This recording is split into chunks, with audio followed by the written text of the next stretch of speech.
What's up, guys? J-Rolla2K3 again with you here today, and we are looking at Smith & Wesson M&P 1522 22 caliber long rifle, assault rifle, if you will. First things first, go ahead and make this guy safe.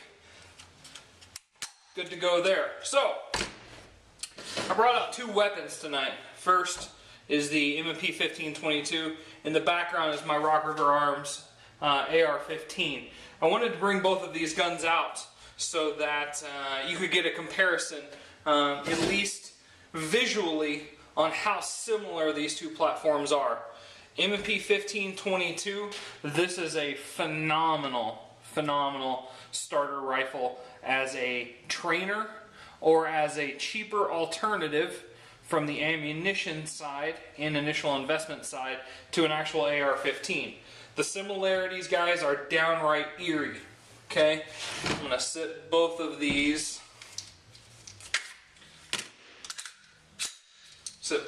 on the counter side by side, and you can see just from there the similarities between the two guns. Now, bear with me on my camera angle, or the distance rather of the camera. I'm trying to get the whole gun in, but as you can see, both very similar. M&P 1522, as I had mentioned, great entry-level tactical shooter, and don't use that entry level. Don't make you believe that's a negative thing. These little guys can run you anywhere from 450 all the way up to, I want to say 579 or 550-ish if you get something with like the Magpul original equipment, the MOE stuff already fitted. As you can see with this gun, a lot of stuff added to it. This gun's on loan from Mashed Potato Dane, a good friend of mine. This weapon, he's modified pretty extensively, and I've got some of the stuff that he usually runs with it actually off camera right now, which I'll show you in a little bit. He has upgraded to the Magpul ACS adjustable stock. Okay, so on my Rock River, I've got the standard MOE Magpul, which just has the single lever. The ACS, when you step into that guy, you also get a locking lever that holds things in place, which is kind of nice. It's just one of their upgraded steps. Difference between these stocks is pretty significant in price. You can get into the MOEs from 55 to 70. The ACSs are going to get you up closer to the 100 range, depending on where you get them. Both guns equipped almost exclusively, I should say, with Magpul. AFG, angled foregrip, AFG2 on mine, and on Dane's we've got the AFG1. Personal preference thing there. Dane prefers the 1. I like the 2. Tomato, they're both great pieces. On Dane's gun, he's running the Magpul Flat Dark Earth and Black XT clip-on rails. Guys, if you've had any experience with these, or if you haven't, these are great rail covers. They are probably single-handedly the tightest rail covers you can get. They are not going to come off. They are not going to come loose. They will not move forward or backwards. On my gun, obviously, I'm running just the Magpul. I want to say these are the XTs. I went over those in my review on that thing. This isn't about my gun. I'm just comparing so you guys can see. He's running an LED Lenser. I don't know how many lumens this light is, but it is very, very bright. Not only that, it has a bright setting, a low setting, and then it's also got your flash setting or your strobe effect. He's running that on a 1-inch, appears to be Picatinny rail clamp that could also probably be used as a scope alternatively. He is running the Magpul M-Bus backup sights. Great little sights, light as can be, flip down. He runs an optic on here. Actually, he runs several different optics.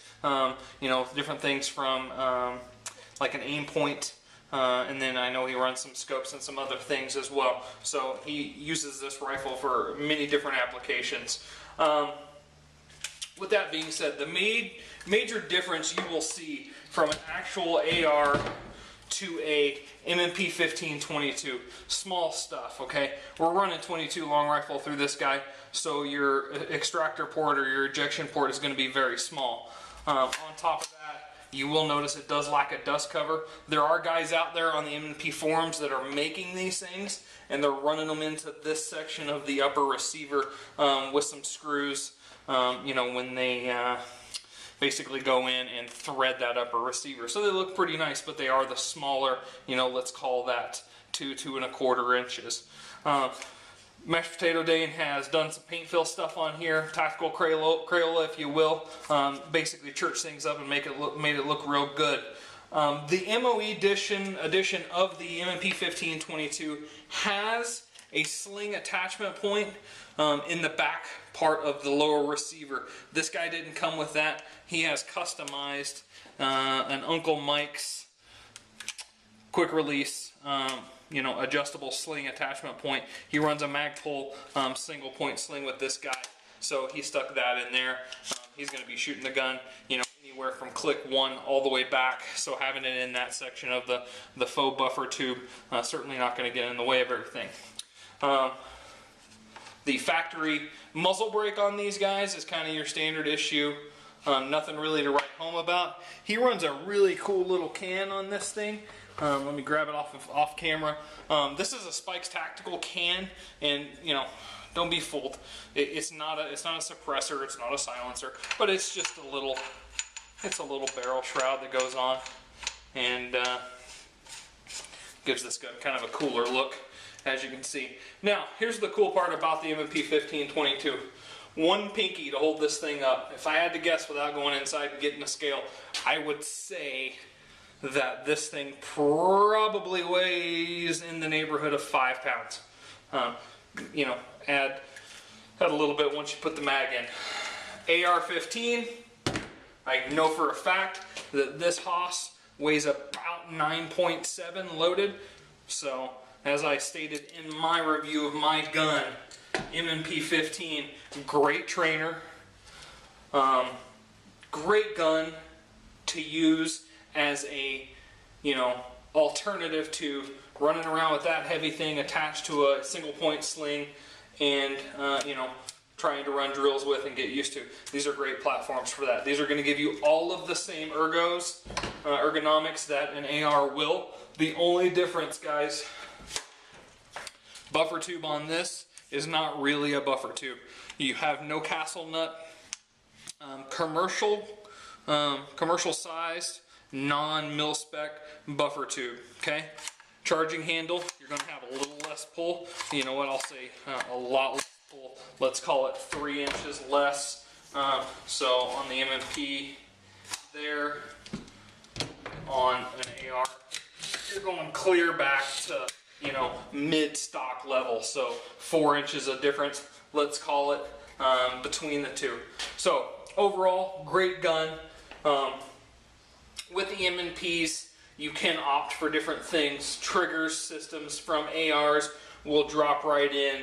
Your hand, your pistol grip will exchange over from ARs. Really the only stuff that's not going to cross over, obviously magazines, although I will show you, just as a reference, M&P 15 mags from a training standpoint are identical in girth and length. You get, when you get up into this section, you get the taper for the 22 long rifle, you know, as opposed to your full size 223 or 556 round. So you will get that feel, you know, same operation as an AR. Okay, so rather quick little review, but I think that touched on most of the points I wanted to get to. Great rifles, easily affordable. Like I said, there are units that are going to run you sub 500. I want to say that that Mashed Potato Dane's got probably 7 in his. I don't know, I haven't asked him, but between the Magpul stuff, the little can, the flashlight, the M-buses, and a few of the other knickknacks he's got. I would say he's pushing 7. He's also got like a half a dozen mags for this thing because he is a lead blasting freak with this on the range. He puts no less than 1,000 rounds out of this thing every time he goes to the range. So very reliable guns. There have been some issues that people have brought up early on. There were some stovepipe questions and some failure to extract questions with the 1522s. I believe from what I have heard and what I've read, most of that, I'm going to try to get this up here. If you look down in there, the extractor that is in the mag, in the mag hole there, they remedied some stuff on that. That guy was basically bent a little bit out of shape in the sense of left or right, or safety side, or mag release side, whichever you want to call it. And I believe that was remedied. This guy, I want to say Dane had a half a dozen, 20 failure to extracts for stovepipes. I believe most of that stuff has been, remedied just with wear. Most guns will shoot a little better with time. And I don't think the M&P is much of an exception. I've had a little bit of experience with this rifle. I've put some rounds through it. It's exceptional. No kick. I mean, you can shoot this thing with the butt of the stock on your teeth and not feel it. Very controllable. Great trainer. Quick trigger. It is, a reasonable amount of trigger pull out of the factory trigger. Not horrible, but you can do a 2-stage trigger if you like. Like I said, most of the stuff will drop right in. One part of the gun, guys, I didn't go over. Full floating quad rail on this guy. And when I say floating, I mean this is not the same design as an AR-15, but the rail only contacts the barrel at the base. Pull his can off here. So at the through this section, you're going to be full floating. These are nicer barrels that come on most of the M&Ps. You can't get a cheap one. And then there also is like a bull barrel version available as well. I want to say that's going to add you at least $150 to your bottom line. The one thing, if I were to have a complaint about the M&Ps, this entire gun, sans the bolt, trigger parts, and the barrel is plastic or polymer. Okay, so you got to give some to get some. Like I said, this gun weighs in at sub 6 pounds or right there at. Okay, there's where you're getting that weight savings, is by having everything polymer. You step into an AR-15 where you've got a machined upper, or a molded upper or whatever, and everything is steel or aluminum or chromoly. You're gonna feel that. I mean, hell, the barrel alone on that Rock River right there probably weighs a third of what the total gun here does. So the polymer, while it's not a bad thing as far as durability, they last just as long. And I would challenge you that this polymer probably will stand up better than some aluminum as far as scratches and things like that go. It does have a different feel. Dare I use the word cheap? I don't think that's it, because hell, most of the stuff you're going to attach to an AR-15, plastic. So it's not as if that's a design flaw. It's there for a reason. It's because it's durable and it's lightweight. So there we are, guys. Mashed Potato Dane's M&P 1522. Thanks to him for loaning it to me. I would like to get out and put some rounds through it, but we are in Colorado and it's supposed to snow about a foot tomorrow. So I know that Dane is a hardcore shooter. He's going to be out on Thursday after the snow running drills in a foot of snow. So more power to him. Thanks again to him.